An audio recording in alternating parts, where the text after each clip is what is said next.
Hey guys, today I wanted to talk about draw cards in Yu-Gi-Oh!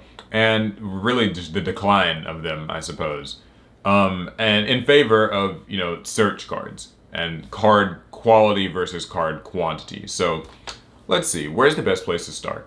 In Yu-Gi-Oh, there's always kind of been an appeal to having draw power. And I guess there's a conversation to be had about card economy. But basically, draw power, or just, the ability to draw cards out of your deck, has always been seen as pretty valuable. Cards like Pot of Greed are obviously very good, so good, in fact, that they're banned. But throughout Yu-Gi-Oh's history, even just cards like Reckless Greed or Upstart Goblin, for instance, have always been seen as pretty good cards, right? You get to dig deeper into your deck, which thins it, increases the likelihood of drawing a card you need. It replaces something in your hand that you didn't need, but something in your hand that you did need. There's just lots of benefits to draw power. And if it can be a +1, then that's even better. A +1, that is to say, like, getting more value out of a card than... So, like, if you use Pot of Greed, you trade one spell for 2 cards, so it's like a +1. Other examples of that might be Card of Demise, for instance. When it's letting you draw 3, that's like a huge advantage. Yeah, so draw spells and just draw cards in general have always been a good thing to have in Yu-Gi-Oh! And people have liked running them where they can. I've noticed, though, that that's something that's kind of changed in recent years because nowadays it really feels as though people are, players are more interested in getting the specific card they need. So rather than running draw spells, it's kind of seen as more important to run search spells. Even to the detriment of what I used to think were very potent, like, draw/setup cards. So even taking like Upstart Goblin or Pot of Greed out of the picture, think of a card like Trade-In or a card like Allure of Darkness. I remember Trade-In used to be a really cool card when your deck could run it. You discard a level 8 monster and you draw 2 cards. It's not a +1 or anything, but the draw power is obviously very good, and oftentimes in a deck like Blue Eyes, for instance, being able to pitch your high-level monster to the graveyard often meant getting rid of a brick, and maybe even setting it up to be summoned back to the field with Monster Reborn, Called the Haunted, any number of other revival cards. So these cards are very good. Allure of Darkness, furthermore, was one of the most expensive, actually, of the draw cards for a period of time. Very hard to get. I think it came in Phantom Darkness, and like during the Dark Armed Return and like Teledad and Blackwing Age, this card was just worth a lot of money and it was pretty tough to get your hands on. And it was just seen as pretty invaluable, right? You draw 2 cards and you just banish any one dark monster. So it was a little bit easier to use than something like Trade-In where you had to have a specific level 8 monster. Here you just had to have like a dark monster specifically. So that's pretty vague and pretty easy to get to. And Allure of Darkness was so expensive that you didn't always get it, but if you had it, you pretty much always ran it at 3, or at least 2, but usually at 3 in any dark deck. And we've since gotten similar cards that, work for monsters of different levels. Sacred Sword of 7 Stars, I think, is the one for level 7 monsters. There's one for level 6 monsters that I forget the name of it. There's also one for level 9s. Just those kind of like, 2 for 2 draw spells. And when I look at Yu-Gi-Oh! Today, it's strange because, like, I was building the Despia deck, and it's a deck that I've really been enjoying a lot recently. And I was looking at different builds online, and like some people ran Allure of Darkness, but even in the decks that like ran it, most people will always tell you, I don't really like running Allure of Darkness. And that's a little crazy to me coming from the time period that I did in Yu-Gi-Oh! Where, Allure was seen as just like this almost untouchably good draw card. Like, you didn't argue that Allure was a good card, but like here we are now, and it's like, I don't know if I really want to run this. And that's the case for Despia, but also, other prominent dark-based decks right now, like Shadal's, for instance, just do not run Allure of Darkness. Orcus, that's like a recent example of a really powerful dark attribute type deck. They didn't really like running Allure. I mean, there were builds that ran it, for sure, but it often wasn't the case. I mean, sometimes you would even rather run like Orchestrated Return.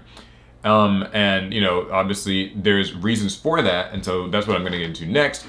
I think that the reason why people are looking more to specific, like, searches is because Yu-Gi-Oh! In general has, there's been power creep and things like that, but usually Yu-Gi-Oh's about kind of like 1-card combos or 1.5 card combos, where you need sort of a specific starter card in your hand, and it's really more important that you see that card than anything else. So even if you were to be running, Pot of Greed even, if you use Pot of Greed and you don't draw the card that starts your combo, then even though you got a +1, it's still not actually a great card for you. I'd much rather have the Magical Meltdown that gets me to the Alistair that gets my plays started. I'd much rather have the Fossil Dig that gets me to the Soul Eating Overraptor that gets my dinosaur combos started. I'd rather like use Tinky to get to Fractal or whatever, like Tri-Brigade Monster. And that's even been represented in the recent sort of run of pot cards. So there was like Pot of Desires, which was raw draws. That was always a contentious one because of the Banished 10 thing, but you couldn't deny that it did get you a net +1 in card advantage, which was pretty valuable, and many players saw that as worthwhile. Later on, we've gotten things like Pot of Extravagance that, banish from your extra deck so it's not as painful as like a Pot of Desires, and it gets you a +1. There's a couple of drawbacks to it, but that +1 is very valuable, particularly for decks that don't mind, getting rid of things in their extra deck. I think for decks like that, that's to say Guru Control, for instance, or maybe like, an Altergeist deck, any of those decks like that, right? They don't need their extra deck as much. So if it's like a stun deck, a trap kind of control deck, oftentimes card quantity is more important than card quality.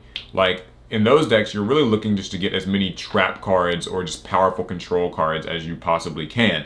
It doesn't really matter what they are, just that you have them because they oftentimes serve the same purpose. Meanwhile, in a combo-oriented deck, you're looking for a specific combo starter, so that's why it's just not as common to see them play Pot of Desires or Pot of Extravagance.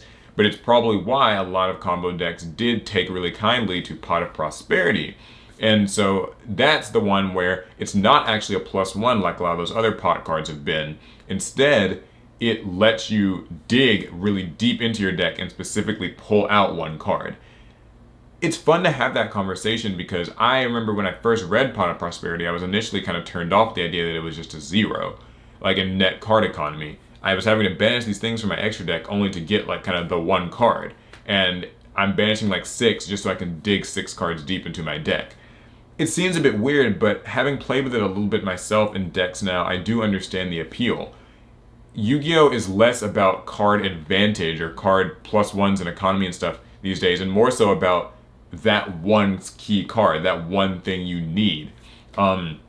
So being able to get the one thing you need, and then that one thing doing all the work itself, like if you think of maybe the Jet Synchron combo from last year. The card's banned now, but last year Jet Synchron was a one card way of basically just setting up an entire board. Seeing Jet Synchron was important. 3 Jet Synchron, 3 copies of Tuning. That was what you wanted. If you activated a Pot of whatever and drew things but you didn't draw Jet Synchron, then you wouldn't necessarily be getting the maximum like first turn play or whatever that you wanted.